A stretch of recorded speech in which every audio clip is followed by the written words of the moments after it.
As you guys know, I absolutely hate talking about nutrition, but yet it's the thing that everyone has questions about. And it's always this topic that people want to talk about, so therefore I talk about it because if you have questions, well, I would like to answer them. Even if I'd much rather be sitting here telling you all about how squats and deadlifts are the means to ataraxia and that you need to be lifting heavy to become a better version of yourself. Because I'm a meathead. So I'm happy eating Burger King and doing heavy squats. But in any case, let's talk about nutrition. And I'm going to hit on a couple things. The first one I'm going to bring up here is about fat intake. So if you guys aren't following him, Paul Barnett, it's Anabolic Bodybuilding, that's the name of his YouTube channel. He does these videos where he talks about bodybuilding, and I'm not a bodybuilder. I don't know anything about the bodybuilding lifestyle. I'm 5'9" now. I used to be 5'10", and then I smashed a couple discs, and I'm like 160 pounds at 5'9"-ish now, not 5'10" anymore. Can't claim that, although maybe I can. I identify as 5'10", and I obviously would be the crappiest bodybuilder ever if I'm 5'10" and 160 pounds, but that's not my sport. So in any case, Paul was discussing the high-fat, low-fat stuff, and he made this really interesting comment, and it resonated with me because it made things click in my brain. Paul was saying that you don't need to have a high-fat intake because you're injecting your hormones. And I was like, that's interesting.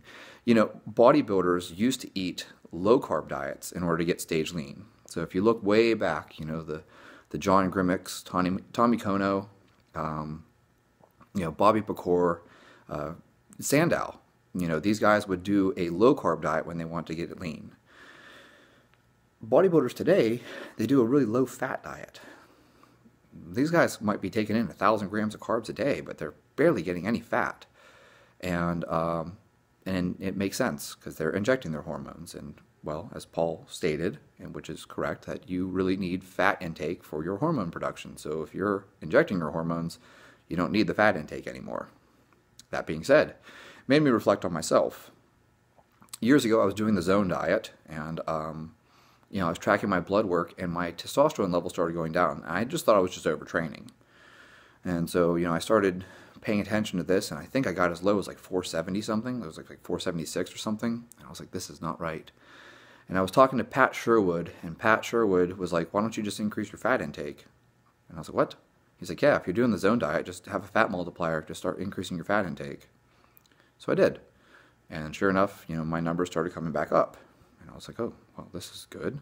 Like, I'm getting in the 500s again, and, high 500s. And then an article came out in the Performance Menu, which used to be this online magazine that Greg Everett, Catalyst Athletics, had a website called Performance Menu. There was an article called Skinning the Zone, where basically you reduce your carb intake and then you make up for those calories by increasing your fat intake.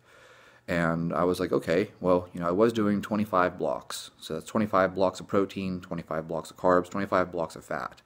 And, upon talking to Pat, I doubled it. So I was getting 50 blocks of fat. And then I think at some point I actually was as high as 4 times fat intake. Mind you, I was really training quite a bit. I was doing 2 and 3 training sessions a day.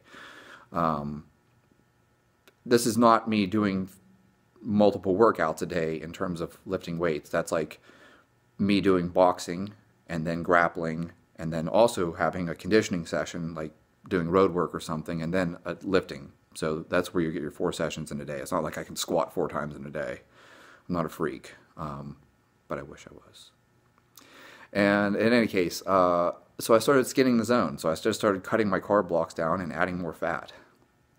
And in any case, I'll spare you guys the increments, but I went from 20 to 15 and broke my way down, and eventually I ended up at what was 25 blocks of protein, because my protein didn't change, 5 blocks of carbs, and I was at 80 blocks of fat.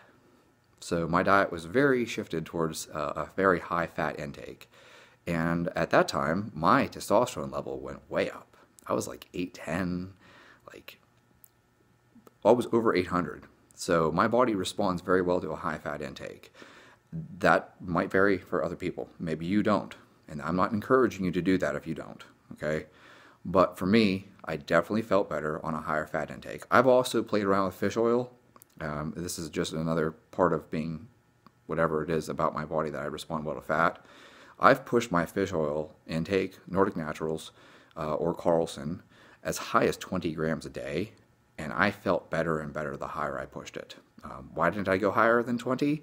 Because it's expensive. That's it. Otherwise, I probably would have tried a higher intake than that. But I have always done well with higher fat intakes. That is just how my body responds, and that's what I have to say on just my individuality. If you don't respond well and your cholesterol gets wacky or something, don't do that. But for me, oddly enough, whenever I push my fat intake way up, my LDL and my HDL, there's nothing weird. I seem to tolerate it very, very well. What does get weird is my triglycerides. If I push my carbs up too high, I have consistently seen my triglycerides go up when I push my carbs up. And that's really pushing my carbs up. Like I have done periods of time where I was taking in huge amounts of carbohydrate, and mind you, I was doing extreme training at that time. I was getting like 100 to 120 miles a week of running in and stuff like that. But outside of that, when I push my fat intake up, it does not do anything weird to my lipids. If it screws up your lipids, probably not the best diet for you. And that's something I'm really open about. I tell people all the time, there isn't a one-size-fits-all to this. So, I'm sharing this part here about the fat intake and how Paul made an interesting point, and suddenly I understood why bodybuilders can get stage lean doing super low fat intakes. It's because they're taking hormones, like they're using thyroid hormone, they're using testosterone, they're using hormones, they're just taking them, so they don't need the fat intake to produce the hormones. Personally, my thyroid looks better the higher my fat intake goes. My testosterone looks better the higher my fat intake goes. So that's how my body responds, and it's, it varies. My LH and FSH look better. That's probably what's really driving it anyways, right? We all know that LH and FSH stimulate the testes to produce testosterone. So it should only make sense then that if something increases your LH and FSH, that's probably a good fit for you, whatever you want to call it. Like that's, I don't want to say it's optimal. There's no such thing as optimal. There's probably something I'd still improve.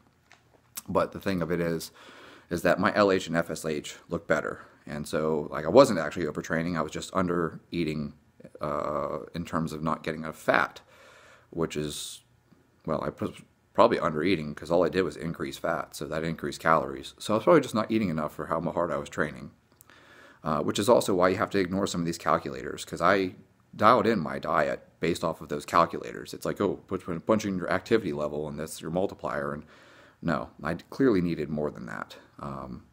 Pat Sherwood has a really great video about the idiot zoot. You get so lean that you really like the way you look, but your performance goes to shit.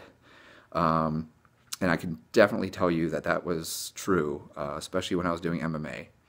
If I got too lean, my performance went to shit.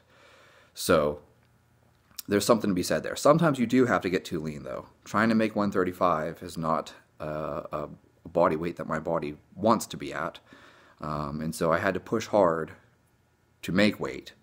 But it's not like I walked around at that year-round. Like, I'm 135 the day I have to weigh in, okay? And a lot of that's water.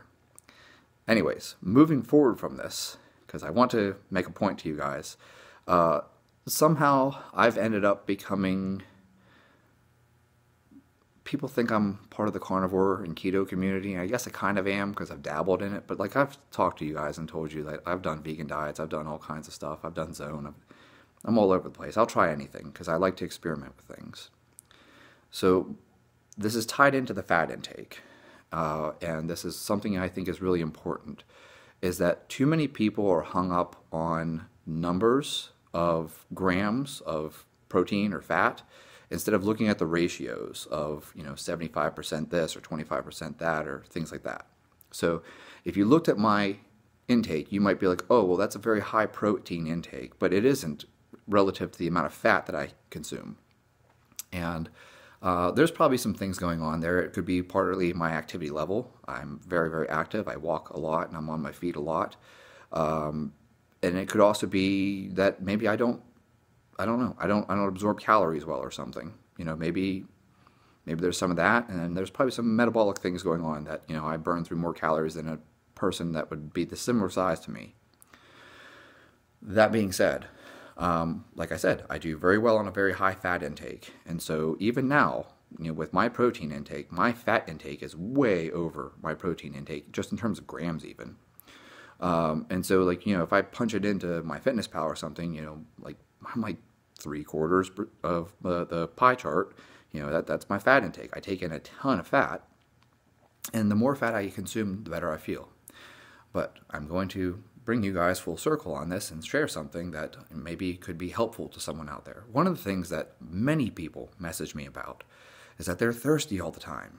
I started the carnivore diet and I'm thirsty all the time, and I have to get up to pee multiple times a night, and I feel like I'm just always drinking water and I'm never hydrated. And I am a big proponent of proper hydration. I am all about making sure you get enough salt, make sure you get enough potassium, magnesium, and I don't buy into the bullshit that you can just take salt by itself. I think you need to make sure that you read Gropper's Advanced Nutrition and Human Metabolism and recognize that you need alanine and glutamine in order for you to actually absorb these electrolytes. So spare your money. You don't need to be going and buying expensive electrolyte powders that won't work. Get some fucking glutamine. So just add that into your diet. Consume some glutamine with your salt. You can buy your salt at Walmart, and you will find that your hydration is way better because you added just a little bit of glutamine. Okay? So no, you don't need to buy a more expensive electrolyte supplement. You just need to add some glutamine to your salt. And magically, human physiology kicks in and does exactly what it's supposed to do, and you'll actually absorb it. That being said, when people contact me and tell me that they're thirsty all the time, I'm like, well, how much protein are you eating to how much fat are you eating? And people are like, well, I'm eating 400 grams of protein. And I'm like, okay, that's quite a bit of protein, but what's your fat intake? Because that's more important what the ratio is between the two. And they're like, well, I eat less than 100 grams of fat a day. It's like, well, then that's why. But this is basic human physiology all over again. I mean, you can go look at some of the work. I think it was Dr. Lonnie Lowry who did a study on high protein intakes, and what they found was that the higher people push their protein intake, the more water they drink and the more they urinated. Oh, it increased urination. Well, that only makes sense. If you know anything about nephrology, you have this nitrogenous waste that your body has to get rid of. You have creatinine. Your body has to get rid of it. If you do a 24-hour urine collection and they test your nitrogenous waste and your creatinine clearance, you will see that the higher you push your protein intake, the more nitrogenous waste and the more creatinine you will have to clear. It's that simple. But I will say that I think that it matters more about the ratio. I don't think it's a magical number like, well, I'm eating 200 grams of protein and that therefore you're going to be thirsty all the time. Are you eating 200 grams of protein and 400 grams of fat? Or are you eating 200 grams of protein and 200 grams of fat? Or are you eating 200 grams of protein and you're trying to keep your fat intake under 100? Those are all very different scenarios, and it changes the rate that your body digests things. We all know that fat slows down the digestion. If you consumed 25 grams of whey protein, which has 1 gram of fat, if that, and 1 gram of carbohydrate, that's going to digest way faster than, say, 70-30 ground beef. That's going to digest a lot slower. If you consume whey protein and then you get sick 6 hours later and throw up, you don't throw up whey protein. It's already exited your stomach. If you consume ground beef and you get sick 6 hours later and throw up, you will most likely throw up some ground beef. It just digests slower.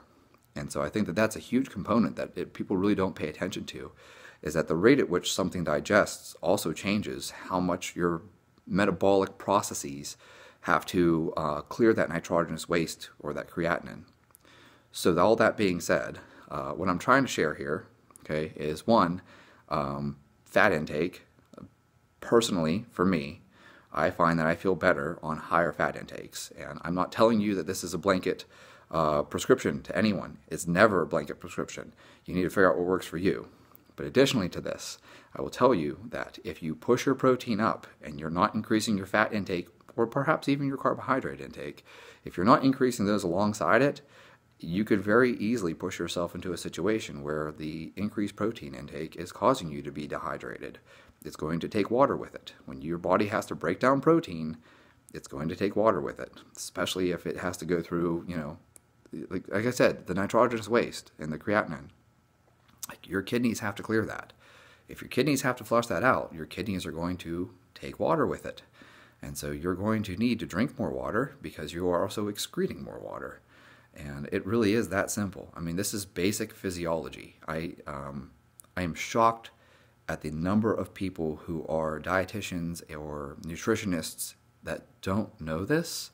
It's like, did you even take a class on nutrition? Do you know anything about physiology at all? I thought this was common knowledge. Apparently it isn't. And don't get me wrong, a lot of the people that message me have no education in nutrition or dietetics, and that they shouldn't. They're not required to. They're a personal trainer or something, so they're not passing themselves off as a dietitian or something. That's a real, like, you're either an RD or you aren't. It's like you have to have a license to do that. So the point being, though, that yes, if you push your protein intake way up and you push your fat intake down, and your protein intake is too high relative to your fat intake or your carbohydrate intake, your other macros, then yes, you will find that you have increased urination, you will have increased thirst, and you will have a hard time staying hydrated. Yes, that's completely 100% true, and very easy to fix. You just push your fat intake up. And if you have to control for calories, then lower your protein intake and push your fat intake up. Or your carbohydrate intake, for all I care. A lot of people feel better pushing their carbs up.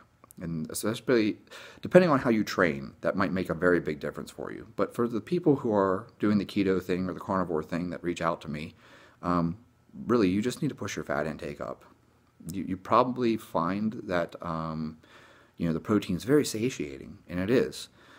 But so is fat, actually. Like, if you're getting fat with your protein, it slows down the digestion of the protein.